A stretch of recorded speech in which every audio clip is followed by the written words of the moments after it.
자, 안녕하세요. 오종혁 선생님입니다. 자, 오늘은 이제 지난 시간에 이어서 두 번째 시간으로 윤사월이라는 시하고 그다음에 자화상이라는 시를 이제 분석해 드리겠습니다. 자, 이 두 번째 강의는요, 거의 학교 시험을 위해서 제가 하는 겁니다. 첫 번째 강의는 그것만 들어도 수능이 되고 내신도 됩니다만, 두 번째 강의라는 것은 조금 더 완벽을 기하고 또 학생들이 좀 더 확인하고 보완하는 절차에 의해서 하는 거니까요. 두 가지 강의 다 들으면 너무 완벽한데요. 첫 번째 강의가 다 중요하다는 걸 다시 한번 말씀드립니다, 여러분. 자, 볼까요?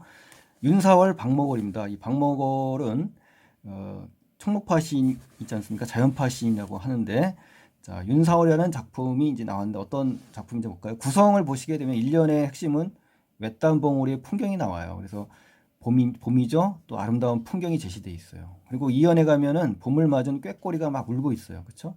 또 외딴집에서 사면에서는 외딴집에서 눈먼 처녀가 살고 있어요. 그렇죠? 네 번째 연에서는 바깥 세상, 즉 외부 세계의 소리에 귀를 기울이는 처녀의 모습이 나오거든요. 그렇죠? 자, 이러한 시상의 전개 방식이 나왔고요. 두 번째는 이제 시어와 식구 중요한 부분을 정리를 해드리겠습니다. 윤사월이라는 것은 제목이잖아요. 음력으로 4월에 든 윤달이라고 합니다. 그래서 시간적 배경이 나왔죠. 봄이죠. 또 계절적 배경이 나온 겁니다. 또 송화가루 날린다는 얘기는 시간적 배경이에요. 봄이에요. 봄철에 소나무에서 나오는 노란색 꽃가루를 송화가루라고 합니다. 또 외딴봉우리라는 것은 공간적 배경 나왔죠. 봉우리. 또 외로움의 정서가 나오죠. 외딴으로 통해서 또 비극적 이미지를 더 심화시킵니다. 눈먼 처녀가 또 외딴봉우리 있지 않습니까? 또 적막감을 강조해 주죠. 외딴이란 말이. 꾀꼬리가 온다는 얘기는요. 계절이 아름답다는 거예요. 외부 세상에서 봄이 왔다는 얘기거든요. 그걸 인식하게 하는 소재예요.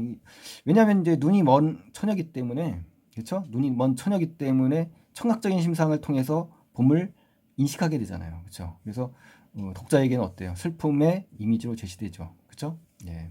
산지기라는 것은 남의 산이나 묘를 남의 산이나 매를 맡아서 돌보는 사람을 산지기라고 해요. 아셨죠? 그러니까 산에서 일하는 사람이다라는 걸 알 수가 있고요.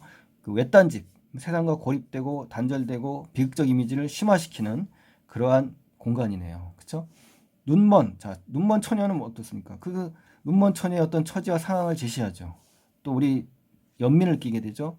또 애상감을 불러일으키죠. 예. 처녀사라는 것은 처녀는이라는 뜻이고요. 사는 경상북도 사투리로서요. 조사에 해당되는 겁니다, 여러분. 사투리예요. 자, 사투리의 효과는 뭐죠? 사투리가 나왔으니까 사투리 효과는 지방색을 나타내고요. 현장감 이런 걸 나타냅니다. 친밀감 이런 거요. 그다음 문설주 같은 경우 어떠세요? 문설주. 문의 양쪽에 세운 기둥이고요. 외부 세상과 경계가 되는 거죠. 그렇죠? 바깥 세상을 이 기둥 너머에는 있지 않습니까? 경계 지점이라고 볼 수가 있고요. 엿듣고 있다. 여기서 이제 처녀가 엿듣고 있죠. 그러니까 외부 세상, 바깥 세상에 대한 호기심과 동경을 갖고 있는 거예요. 그러니까 여기서는 의지적인 태도다 그러면 안 됩니다. 이게 엿듣고 있다 그러니까 행동이 약간 주체적인 모습이 보이죠. 그렇지만 그걸 의지적이라고 해서는 안 됩니다. 네.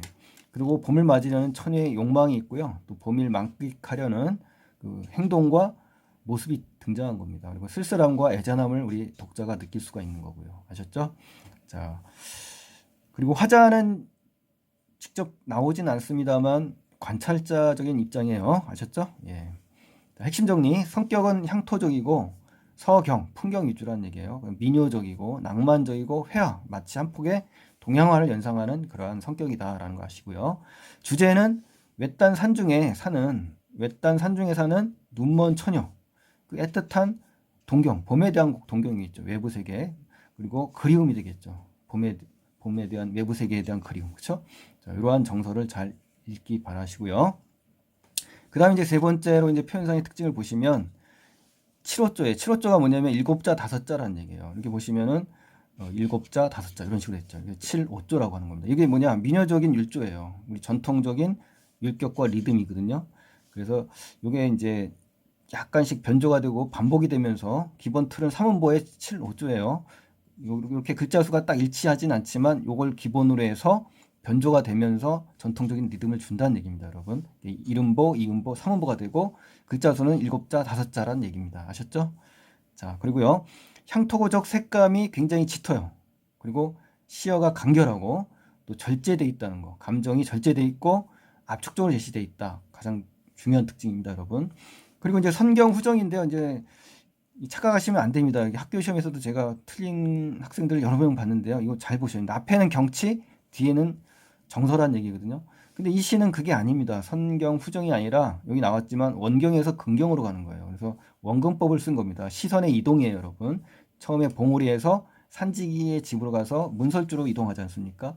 이렇게 시선의 이동 또는 원근법을 썼다. 이렇게 이야기를 합니다. 자, 그걸 좀 꼭 기억을 하셔서요. 선경후정, 아무거나 선경후정 하면 안 됩니다. 또 이게 선정, 후경 뭐 이런 말로 나오거든요. 그러니까 이거를 암기하지 마시고 하나하나 글자를 따져 보면서 이렇게 해결하는 방법을 하셔야 됩니다, 여러분. 그게 가장 중요한 그 공부 방법입니다, 여러분. 자, 그 다음에 이제 관찰자적 화자, 그쵸? 화자는 지금 뭡니까? 관찰하고 있지 않습니까? 처녀를. 그리고 대상의 모습을 그대로 전달하고 있습니다. 그리고 꾀꼬리는 여기서 어떤 기능을 한다? 소녀에게 무르익은 윤사월의 정경을 전달한다. 그렇죠? 제목, 봄의 정경을 전달하는 역할. 왜?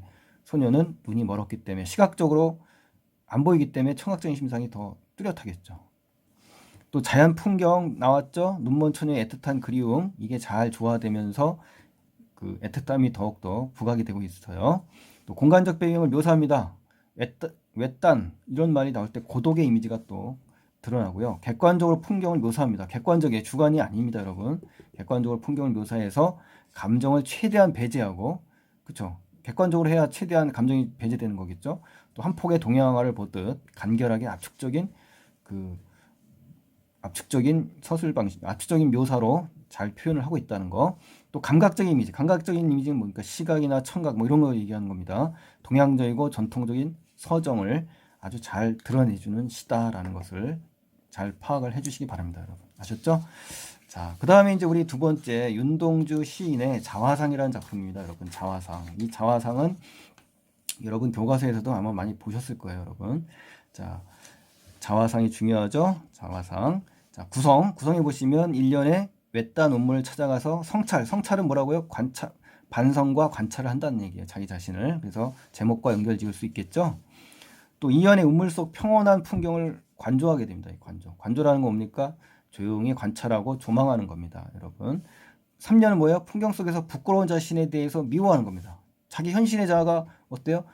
현실에 저항하지 못하고 소극적으로 순응하는 자기 자신에 대해서 증오하는 겁니다, 여러분. 증오. 아셨죠?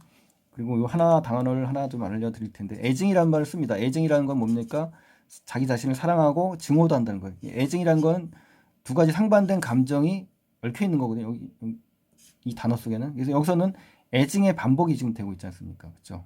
우리 미움, 연민, 미움, 그리움 이렇게. 이게 바로 애증의 반복이 되고 있다는 거. 4연에서는 불쌍한 자신을 연민하고 있고 5연에서는 자신에 대한 애증, 여기 나왔죠. 애증과 내적 갈등이 있습니다. 그 미움과 그리움으로 정서가 나오고요. 6연에서는 추억 속 자신의 모습을 발견하죠. 그래서 자기 자신에 대한 그리움을 갖고 있습니다. 알았죠? 그다음 이번에 이제 10화 19를 이제 보면요. 자화상이라는 건 다시 한번 스스로 자기의 그림을 그린 겁니다, 여러분. 자기 자신을. 또 우물 속 자신의 모습을 통해서 스스로 어떻게 하겠다? 객관화해서 자기 자신을 반성한다는 강한 의지가 담겨 있는 겁니다, 여러분. 무슨 의지가 있다라는 거에 좀 주목을 하셔야 되겠죠. 그렇죠? 앞에 그 윤사월에서는 의지가 없는 겁니다, 여러분. 자, 운물은 어떤 기능을 하고 있을까요? 현재 자신을 비추어주는 거울과 같은 역할이죠. 그래서 자아 성찰의 매개체다. 이거 중요한 소재고요. 우물 속의 풍경 어때요? 긍정적인 거죠. 또 아름답고 평화로운 모습이죠. 그러한 자연 풍경이 제시돼 있죠. 그러니까 현재 그 한 사나이가 지금 부끄러운 한 사나이가 좀 부끄러워하지 않습니까? 요 사나이와는 어떻습니까? 이것과 대조를 이룬다. 그걸 알아두시고요. 또 파란이라는 단어는 시적 허용이고요. 촉각을 시각화해서 공감각적인 이미지를 사용한 겁니다, 여러분. 아셨죠? 파란 바람. 또 한 사나이가 있죠. 한 사나이는 우물에 비친 자신의 모습입니다. 그래서 현실의 초라한 자아죠. 부끄러운 자아라는 얘기죠. 아셨죠? 추억처럼 사나이는 반대로 이상적인 자아. 그러니까 한 사나이와 추억처럼 사나이는 대조가 되겠네요. 그래서 현실에 저항하는 자아여 순수했던 과거 자신의 모습을 발견하게 되고 그럼으로 인해서 화해와 내적 갈등을 해소하게 되는 그러한 역할을 한다고 볼 수 있습니다, 여러분. 중요합니다. 추억처럼 사나이.